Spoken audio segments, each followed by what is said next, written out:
here with head coach Keith Dixon. Keith, just your thoughts on the game.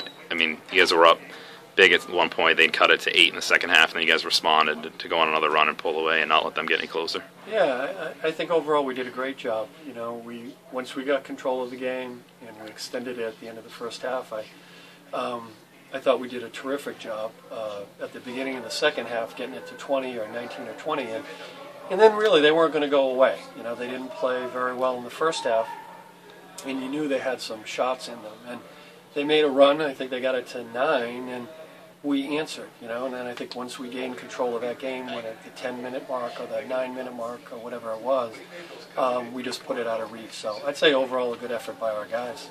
Do you think that stretch where you did put it out of reach kind of correlated with the way Dino was playing? Solid first half, but then came out in the second half, and obviously, I mean, finished with 14.7 assists, 6 rebounds. Dino had a terrific game. You know, I think that little stretch, was a lot Roy Mabrey too. You know, and Roy hasn't really got going for us yet, so it's good to see him. I'm not so sure how far we're going to go without Roy playing very well. So, Dino, I think, is probably ready to make that next step into an elite point guard in this league, and now he's got to play like that consistently. So it was a terrific effort by both of our guards, and another, I thought, great effort productive game out of Chris Santo. You know, who looks like he's going to step on the court in this league and consistently produce, which we need. So I'm happy with my group. Has that been a nice luxury for you so far? I mean, tonight Mike McKay probably is his worst game of the 4 so far, but then you have someone like Santo to come off the bench and more than pick up the slack for him. Yeah, and I thought Dom Borelli played well. He got in foul trouble, and then I couldn't use him, so he picked up 2 quick, then he picked up his 3rd quick. And Chris seemed to be the stabilizing force because McKay did not have a good game. So I think out of the 3 of them, we're going to get a good, consistent, productive forward play all year, which will be a godsend for us. Although I don't think we necessarily rebounded the ball in the front court like we have in the first 3 games. So hopefully that doesn't continue. And then to this point in the season, I mean, obviously you would have loved to have grabbed the Stonehill game, but where you didn't, I mean, should have had it. There's games like that if you're going to play at the top of the league, then us going to Stonehill, we have to find a way to win. And we didn't.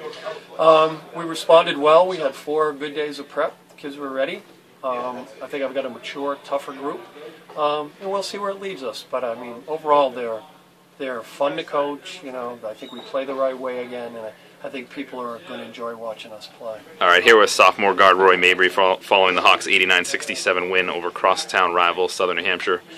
Or just talk about the game. I mean, you guys seemed like you were right there with them and then pulled away. They kind of responded, but then you guys answered back and pulled away. Yeah, we had a few mishaps on defense, to say the least, but we've been working on it. And on offense, we've been getting a lot of ball movement, a lot more than last year. So that's getting us a lot more easy shots and opens up the lanes for people like Chris got a lot of easy layups and moves to the rim because it's all just spread out from us hitting threes, and I think we just got more amped up about it.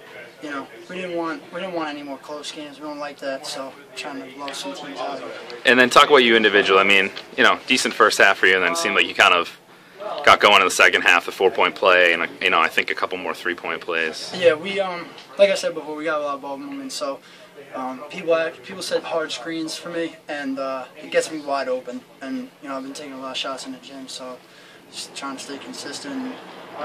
Once I get on a few in a row, I get a little heated and try to take more. So I was feeling it in the second half. And then do you think there was a correlation just between that and the second half and maybe the way Dino played? It seemed like, again, he had a solid first half and then finished with 14 points, 7 assists. It seemed like you kept finding you down low a few times. Yeah, he like I said, they get screens for me, so I get open, and it's a lot. And Dino can move the ball easier this year than he did last year, so it gets me open jump shots, gets Neo, James, they call those people open jump shots, and then like I said, it opens up a lane, and Dino's quick enough to go by his man, so he can just blow by and get a few layups here and there and get easy. He hit 1-3 I told him not to take, but he took it anyway. I was like, all right, that's fine. So, did it go in? Yeah. Well, there you go. Thanks, Roy. No problem.